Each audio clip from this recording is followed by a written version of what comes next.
ಧರ್ಮಸ್ಥಳದಲ್ಲಿ ನೂರಾರು ಶವಗಳನ್ನ ಹೂತಿಟ್ಟ ಪ್ರಕರಣಕ್ಕೆ ಸಂಬಂಧಪಟ್ಟಂತೆ ಇದೀಗ ಸಮಾಧಿಗಳ ಶೋಧ ಕಾರ್ಯಕ್ಕೆ ತಾತ್ಕಾಲಿಕವಾದಂತಹ ಬ್ರೇಕ್ ಸಿಕ್ಕಿದೆ. ಧರ್ಮಸ್ಥಳದಲ್ಲಿ ನೂರಾರು ಶವಗಳನ್ನ ಹೂತಿಟ್ಟ ಪ್ರಕರಣಕ್ಕೆ ಸಂಬಂಧಪಟ್ಟಂತೆ ಇದೀಗ ಸಮಾಧಿಗಳ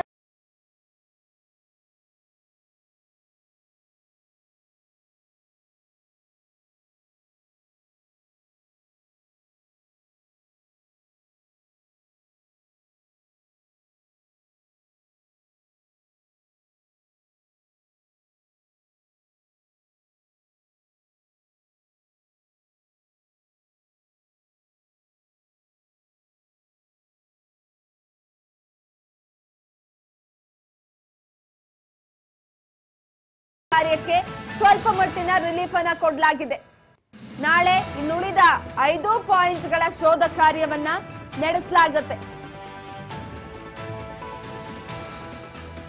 ನಾಳೆ ಮತ್ತೆ ಅಖಾಡಕ್ಕಿಳಿತಾರೆ ವಿಶೇಷ ತನಿಖಾ ತಂಡ.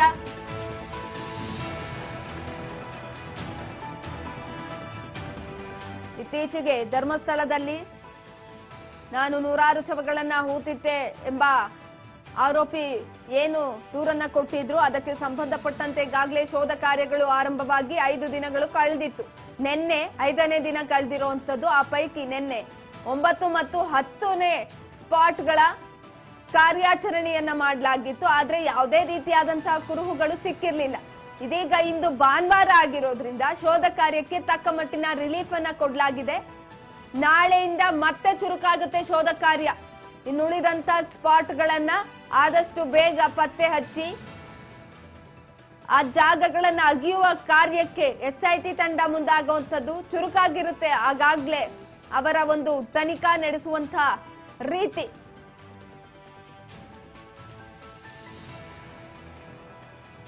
ಧರ್ಮಸ್ಥಳ ಗ್ರಾಮದಲ್ಲಿ ಅನಧಿಕೃತವಾಗಿ ನೂರಾರು ಶವಗಳನ್ನ ಹೂಳಲಾಗಿದೆ ಎಂಬ ಆರೋಪಕ್ಕೆ ಸಂಬಂಧಿಸಿದಂತೆ ಅನಾಮಿಕ ದೂರುದಾರರು ಗುರುತಿಸಿರುವಂತಹ 9 ಮತ್ತು 10ನೇ ಸಂಖ್ಯೆಯ ಜಾಗದಲ್ಲಿ ನಿನ್ನೆ ಉತ್ಖನನ ಕಾರ್ಯ ನಡೆಯಿತು. ಯಾವುದೇ ಕುರುಹುಗಳು ಪತ್ತೆಯಾಗಿಲ್ಲ.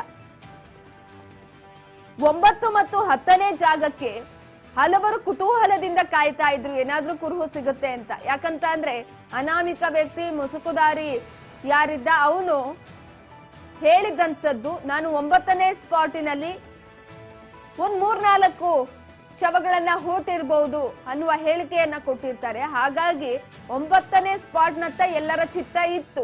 ಆದ್ರೆ ಯಾವಾಗ ಕುರುಹು ಸಿಗ್ಲಿಲ್ಲ ಆಗ ಎಲ್ಲೋ ಒಂದ್ ಕಡೆ ಊಹಾಪೋಹಗಳು ಎದ್ದೊಳೋದಕ್ಕೆ ಶುರುವಾದವು. ಯಾಕಂತ ಅಂದ್ರೆ ಸುಮಾರು ಈಗಾಗ್ಲೇ 10 ಸ್ಪಾಟ್ಗಳನ್ನ ಅಗೆಯಲಾಗಿದೆ. ಆದ್ರೆ ಆ ಪೈಕಿ ಕೇವಲ 1 ಸ್ಪಾಟ್ನಲ್ಲಿ 12 ಮೂಳೆಗಳನ್ನ ಸಿಕ್ಕಿರೋದನ್ನ ಬಿಟ್ರೆ ಬೇರೆ ಯಾವುದೇ ರೀತಿಯಾದಂತಹ ಅಸ್ಥಿ ಪಂಜರಗಳಾಗ್ಲಿ ಯಾವುದೇ ರೀತಿಯಾದಂತಹ ಕುರುಹುಗಳಾಗ್ಲಿ ಸಿಕ್ಕಿಲ್ಲ. ಈ ಹಿನ್ನೆಲೆಯಲ್ಲಿ ಎಸ್ಐಟಿ ತಂಡದವರಿಗೂ ಕೂಡ ಗೊಂದಲ ಆಗ್ತಾ ಇದೆ. ಈ ಕಡೆ ಧರ್ಮಸ್ಥಳ ಕೇಸ್ನಲ್ಲಿ ಫುಲ್ಲು ತಮ್ಮ ಇನ್ವಾಲ್ವ್ಮೆಂಟ್ ನ ತೋರಿಸ್ತಾ ಇರುವಂತದ್ದು, ವಿಷಯವನ್ನ ತಿಳ್ಕೊಳ್ಳೋದಕ್ಕೆ ಕಾತುರದಿಂದ ಕಾಯ್ತಾ ಇರುವಂತ ಎಲ್ರಿಗೂ ಕೂಡ ನಿರಾಸೆ ಆಗಿತ್ತು. ಯಾಕಂತ ಅಂದ್ರೆ 9 ಜಾಗಗಳ ಪೈಕಿ ಕೇವಲ 1ರಲ್ಲಿ ಕುರುಹು ಸಿಕ್ಕಿದೆ ಅಂದಾಗ ಎಲ್ಲೋ ಒಂದ್ ಕಡೆ ಮುಸುಕುದಾರಿ ವ್ಯಕ್ತಿಗೂ ಕೂಡ ನಿರಾಸೆ ಆಗಿರೋದುಂಟು. 9ನೇ ಜಾಗದಲ್ಲಿ ಯಾವುದೇ ರೀತಿಯಾದಂತಹ ಕುರುಹು ಸಿಕ್ಕಿದ ಹಿನ್ನೆಲೆಯಲ್ಲಿ ಅವರಿಗೂ ಕೂಡ ಗೊಂದಲವಾಗಿದೆ, ನಿರಾಸೆಯಾಗಿದೆ. ಇದೀಗ ನಿನ್ನೆ ಎಲ್ಲ ಶೋಧ ಕಾರ್ಯವನ್ನ ಮಾಡಿದ್ರು. ಜಿಟಿ ಮಳೆ ಬರ್ತಾ ಇತ್ತು. ಆ ಮಳೆನಲ್ಲೂ ಕೂಡ ಎಸ್ಐಟಿ ಅಧಿಕಾರಿಗಳು ತಮ್ಮ ತನಿಖೆಯನ್ನ ಮುಂದುವರಿಸಿದ್ರು. ಆದ್ರೆ ಇಂದು ಭಾನುವಾರ ಆಗಿರೋದ್ರಿಂದ ಸ್ವಲ್ಪ ಮಟ್ಟಿನ ರಿಲೀಫ್ ಅನ್ನ ಕೊಟ್ಟಿದ್ದಾರೆ. ಇವತ್ತು ಯಾವುದೇ ರೀತಿಯಾದಂತಹ ಶೋಧ ಕಾರ್ಯ ನಡೆಯಲ್ಲ. ಆದ್ರೆ ನಾಳೆಯಿಂದ ಮತ್ತಷ್ಟು ಚುರುಕಾಗುವಂಥದ್ದು ಶೋಧ ಕಾರ್ಯ. ನುಳಿದಂತಹ ಸ್ಪಾಟ್ಗಳನ್ನ ಆದಷ್ಟು ಬೇಗ ಅಗೆಯಲು ತಯಾರಿಯನ್ನ ನಡೆಸ್ತಾರೆ. ಅದಾದ ನಂತರ ಕೆಲವೊಂದಷ್ಟು ಏನಾದ್ರೂ ಸಿಗುತ್ತಾ ಕುರುಹುಗಳು ಅನ್ನುವ ನಿಟ್ಟಿನಲ್ಲಿ ಎಲ್ಲರ ಚಿತ್ತ ಈಗಾಗಲೇ ಇರುವಂಥದ್ದು. ನಾಳೆ ನೋಡ್ಬೇಕು ನುಳಿದಂತಹ ಸ್ಪಾಟ್ಗಳನ್ನ ಅಗೆಯುವ ಸಂದರ್ಭದಲ್ಲಿ ಏನಾದ್ರೂ ಕುರುಹು ಸಿಗುತ್ತಾ ಅಂತ.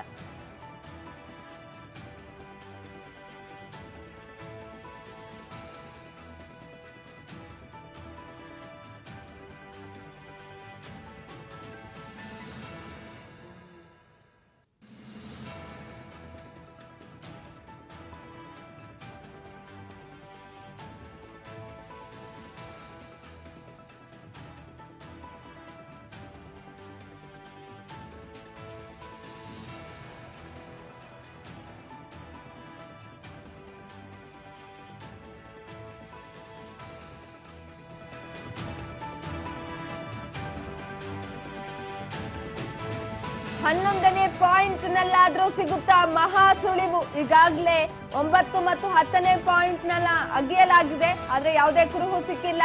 ನಾಳೆಯ ಕಾರ್ಯಾಚರಣೆ ವೇಳೆ ಭೀಮನಿಗೆ ಸಿಗುತ್ತಾ ಬಲ? 5ನೇ ದಿನದ ಕಾರ್ಯಾಚರಣೆಯಲ್ಲಿ ಸಿಗದಂತಹ ಕುರುಹು ನಾಳೆ ನಡೆಯುವಂತಹ ಕಾರ್ಯಾಚರಣೆಯಲ್ಲಿ ಏನಾದ್ರೂ ಸಿಗಬಹುದಾ? 9 ಮತ್ತು 10ನೇ ಪಾಯಿಂಟ್ ನಲ್ಲಿ ಯಾವುದೇ ರೀತಿಯಾದಂತಹ ಅಸ್ಥಿ ಪಂಜರಗಳು ದೊರೆತಿಲ್ಲ, ಯಾವ ಕುರುಹು ಕೂಡ ಸಿಕ್ಕಿಲ್ಲ. ಅನಾಮಿಕನ ಸಮ್ಮುಖದಲ್ಲಿ ಶೋಧ ಕಾರ್ಯ ನಡೀತಾ ಇದೆ.